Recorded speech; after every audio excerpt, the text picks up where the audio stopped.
दोस्तों, जय भीम, नमो बुद्धाय। बिहार के महाबोधि मंदिर बोध गया में पिछले 32 दिनों से आंदोलन चल रहा है। बौद्ध भिक्षु डटे हुए हैं और देश के अन्य जगहों से जो है बौद्ध अनुयायी वहां पर आ रहे हैं, अपना समर्थन दे रहे हैं। लेकिन बिहार सरकार या केंद्र सरकार के कान पर जू नहीं रेंग रही है। क्यों? क्योंकि वहां पर इतनी अधिक संख्या में बौद्ध लोग नहीं पहुंचे हैं, जिससे बिहार सरकार या केंद्र सरकार के कान खड़े होते हैं। इस देश में लगभग 1 अरब 45 करोड़ की आबादी में से मैं समझता हूं कि कम से कम 10% लोग बौद्ध हैं, बौद्ध अनुयायी हैं। और पूरी दुनिया में अगर देखा जाए तो बौद्ध धर्म तीसरे नंबर पर है। पहले क्रिश्चियन, फिर मुस्लिम, फिर बौद्ध। बौद्ध धर्म आज का नहीं है, बल्कि सबसे प्राचीनतम धर्म है। अब से करीब 2600 साल पहले सिद्धार्थ गौतम को जब बोध गया में बौद्धित्व प्राप्त हुआ था तो वो बुद्ध बन गए थे। यानी कि ज्ञान का भंडार, कोई भी चीज ऐसी नहीं थी जो उनके नॉलेज से परे हो उस समय। तो जो 2600 साल का जो ये धर्म है, बौद्ध धर्म, अभी तक कायम है, जबकि बहुत सारे धर्म खत्म हो गए, लेकिन बौद्ध धर्म अभी भी जीवित है। बौद्धों के ऊपर बहुत ही अत्याचार किए गए, नरसंहार किया गया। उनके सिरों पर कीमत रखी गई कि जो एक सिर बौद्ध भिक्षु या भिक्षुणी का लाएगा तो उसको 100 स्वर्ण मुद्राएं दी जाएंगी। और एक नदी, घाघरा नदी, उसमें इतने सिर जो है इकट्ठे हो गए कि उसको सरयुक्त नदी या सरयू नदी कहा जाने लगा। भारत में असंख्य बौद्ध विहार थे। सम्राट अशोक ने 84,000 बौद्ध स्तूप बनाए थे। और उसके साथ साथ बोध गया में भगवान बुद्ध के स्मृति में एक बुद्ध विहार भी बनाया था। वो कालांतर में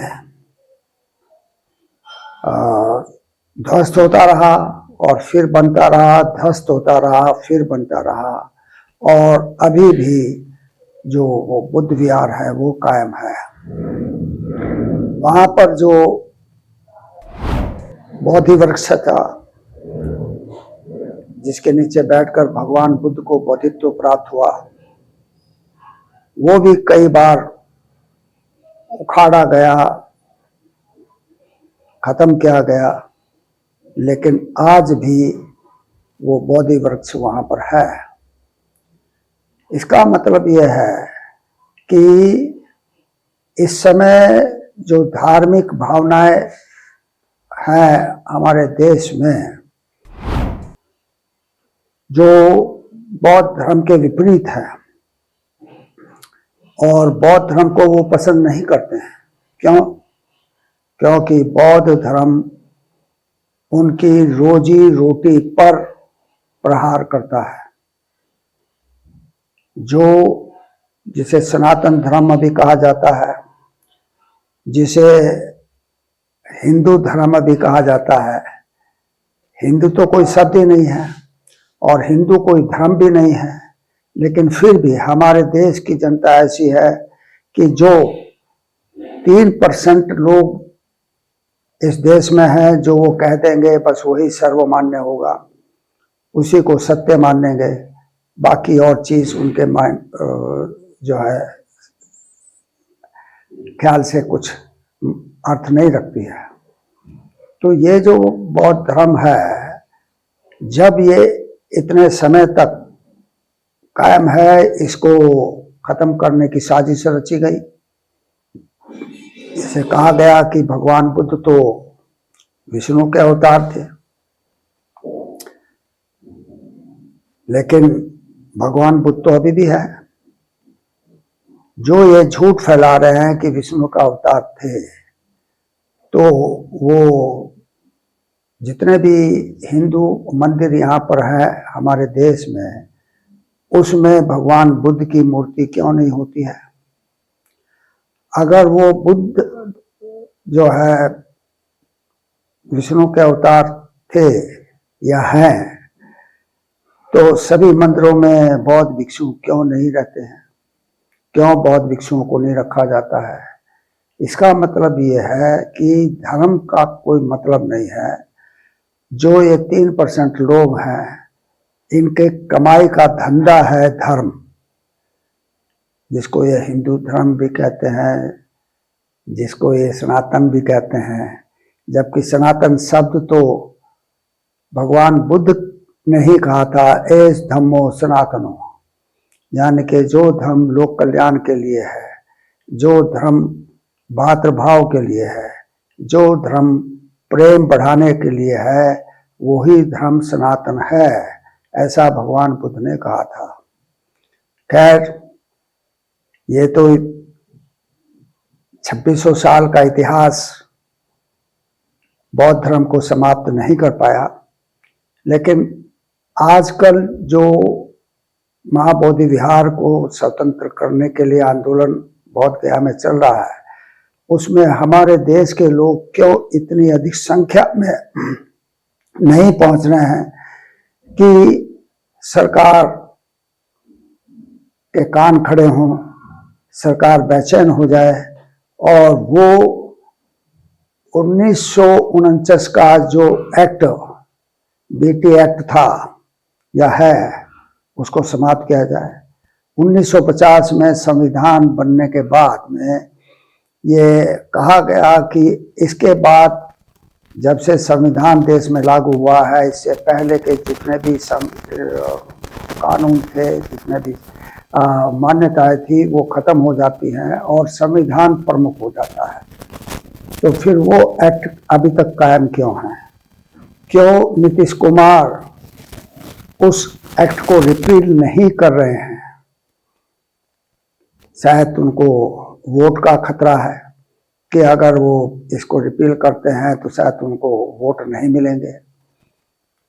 जो हमारे प्रधानमंत्री हैं, वो इसको क्यों नहीं रिपील कर रहे हैं? क्योंकि वो कहने को तो बौद्ध धर्म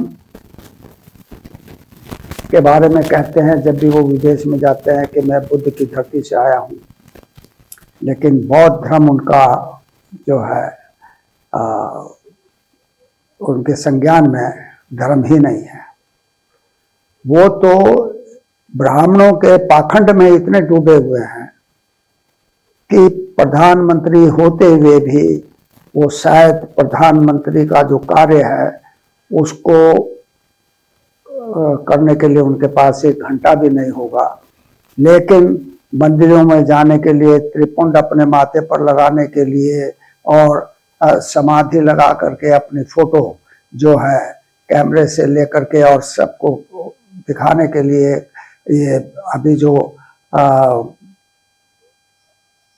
इलाहाबाद, जिसका नाम प्रयागराज रख दिया गया है, वहाँ पर भी उन्होंने जो स्नान किया, तो आपने देखा होगा कि उसकी फोटो में भी सिर्फ मोदी ही नजर आते थे, कोई और नहीं। मतलब उनको अपने चेहरे से, अपने बॉडी से इतना प्यार है कि वो सिर्फ अपने आप को ही जनता के सामने दिखाना चाहते हैं, लाना चाहते हैं और किसी और को नहीं। तो वो जो पाखंड में इतने ज्यादा डूबे हुए हैं, तो वो प्रधानमंत्री भगवान बुद्ध की जो हमारी संपत्ति है, जो हमारा अधिकार है, जिस पर जो बौद्धों का एक सबसे पवित्रतम स्थान है, उसको बौद्धों को सौंपने में वो कैसे आगे आ सकते हैं। यहाँ मैं ये कहना चाहूँगा देश की जनता से कि हमारे देश की जनता भी सोई हुई है, वो पता नहीं किस चीज़ का इंतज़ार कर रही है। वरना तो जैसे ये 32 दिन हो गए हैं बौद्ध गया में आंदोलन होते हुए, ऐसे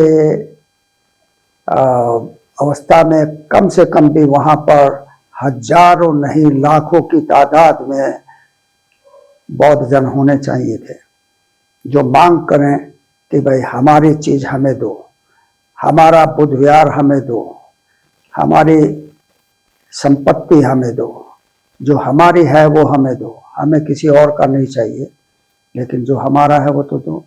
उस पर एक पंडा कैसे कब्जा किए हुए है। पंडे का क्या मतलब है, जो वहाँ पर दिनों दिन जो है बौद्ध धर्म को जो है धीरे धीरे खत्म करता जा रहा है और पाखंडवाद वहाँ पर बढ़ाता जा रहा है। वहाँ पर कहीं राम की फोटो, कहीं शिवलिंग, कहीं ये कहीं वो, दुनिया भर की चीजें। जो वहाँ 5 बुद्ध की स्टेचू हैं, उनको वो 5 पांडव बताया जा रहा है। वहाँ पर घंटी बजा करके बाकायदा शिवलिंग को पानी डाल करके जो है ना पूजा की जा रही है। तो ये तो बौद्ध धर्म के बिल्कुल विपरीत है। बौद्ध धर्म किसी पाखंड को नहीं मानता, बौद्ध धर्म आत्मा परमात्मा को नहीं मानता। बौद्ध धर्म सिर्फ इंसान में विश्वास रखता है, मानव में विश्वास रखता है, और इसीलिए बौद्ध धर्म का नारा है कि मानव मानव एक समान। बौद्ध धर्म का क्या है नारा, मानव मानव एक समान।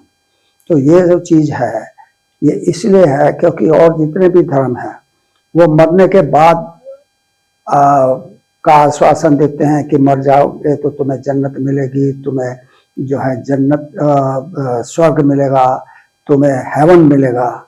लेकिन भगवान बुद्ध कहते हैं कि जब तक तुम जीवित हो तभी तक तुम स्वर्ग भी प्राप्त कर सकते हो, और अगर सही ढंग से अपने जीवन को नहीं जिया तो नरक भी प्राप्त कर सकते हो। तो ये जीते जी का धर्म है, मरने के बाद का धर्म नहीं है। बाकी सारे धर्म मरने के बाद की महिमा कहते हैं, जबकि बौद्ध धर्म सिर्फ जीवित रहते हुए ही अपने आप में सुधार कर स्वर्ग जो है पाने का आश्वासन देता है।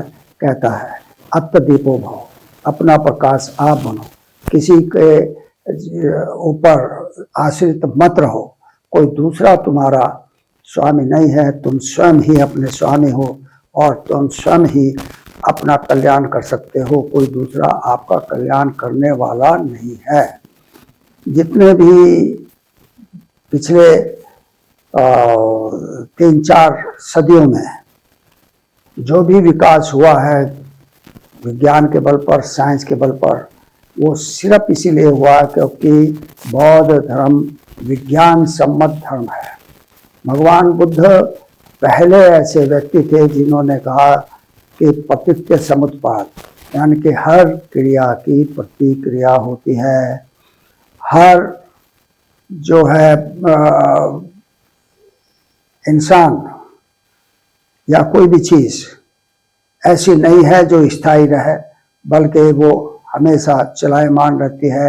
हमेशा जो है पूरा संसार घूमता रहता है, चक्रमण करता रहता है। ये भगवान बुद्ध ने कहा। भगवान बुद्ध ने कहा कि हर क्रिया की प्रतिक्रिया होगी, यानी कि जो कुछ तुम करोगे उसकी प्रतिक्रिया, every action has a reaction, जो अब साइंस में पढ़ाया जाता है। साइंस में पढ़ाया जाता है कि जो पूरा संसार है ये पूरा ही चलायमान है, स्थिर नहीं है। अगर स्थिर हो जाएगा तो खत्म हो जाएगा। और ये भगवान बुद्ध ने आपसे 2600 साल पहले कहा। भगवान बुद्ध ने जो भी कुछ कहा वो सत्य कहा, और साइंस उसको मान्यता देती है, और साइंस के बल पर ही हम आज यहाँ तक उन्नति करते हुए आए हैं। ये बौद्ध धर्म का ही प्रताप है। मेरी सभी देशवासियों से हाथ जोड़कर प्रार्थना है कि कुछ दिन आप निकालिए अपने जीवन के और बौद्ध गया में जाइए। वहाँ जो आंदोलन हो रहा है उसको समर्थन दीजिए, उसको बल दीजिए, क्योंकि अगर आप आज के समय में भी, जबकि जो घर घर में सोशल मीडिया पहुंच गया है, तो आज के समय में भी अगर आप बौद्ध गया को प्राप्त नहीं कर पाए, आप बौद्ध टेम्पल को प्राप्त नहीं कर पाए, तो फिर कभी नहीं कर पाओगे। और ये धर्म जो है ब्राह्मण लोग पूरी तरह से इसे समाप्त कर देंगे, जैसे कि ब्राह्मणों की जो है सोच है। ब्राह्मण कभी भी बौद्ध धर्म को पसंद नहीं करता, क्योंकि इसमें ब्राह्मणी जो प्रपंच है वो नहीं है बौद्ध धर्म में। और बिना प्रपंच के, बिना तिकड़मबाजी के जो ब्राह्मण धर्म टिक नहीं सकता है। इसीलिए जो है महाबोधि टेम्पल में एक महंत ने अपना कब्जा कर रखा है, उसके कब्जे से इसको हटाना है। इसके लिए आपको अगर अपना सर्वस्व निछावर करना पड़े तो आप इसमें चूकिए मत, क्योंकि ये इतिहास में अमर हो जाएगा कि अगर आप के बलिदान से वो बौद्ध टेम्पल स्वतंत्र होता है तो ये आप हमेशा हमेशा के लिए जीवित हो जाएंगे इतिहास के पन्नों में। जय भीम, नमो बुद्धाय।